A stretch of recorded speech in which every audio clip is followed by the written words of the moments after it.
Réagir le groupe La France Insoumise à l'Assemblée nationale. Depuis le début de l'affaire, Adrien Quatennens, ses collègues députés répètent qu'ils attendront la décision de justice pour décider ou non de réintégrer l'élu du Nord dans le groupe accusé. Il était accusé de violences physiques et psychologiques répétées par son ex-épouse. Adrien Quatennens a jusque-là reconnu une gifle. C'est pour cela qu'il comparaissait ce matin au tribunal de Lille dans une procédure de plaidé coupable.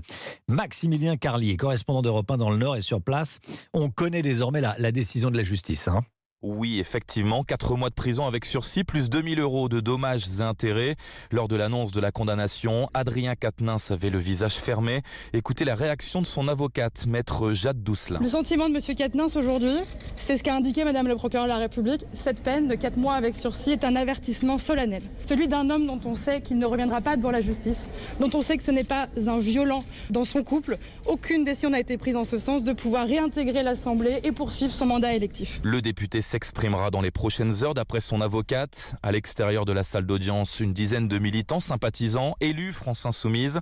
Patrick Proisy, maire de Fâche-Tuménil. La justice a bien retenu le fait qu'il n'y avait pas de violence systématique. Et pour moi, ça reste l'un des meilleurs défenseurs à gauche pour porter la parole du peuple et notamment avec des réformes comme les réformes des retraites qui vont arriver. Je pense qu'en effet, Adrien doit revenir le plus rapidement possible. Et sur le terrain, beaucoup d'habitants attendent son retour, insiste-t-il.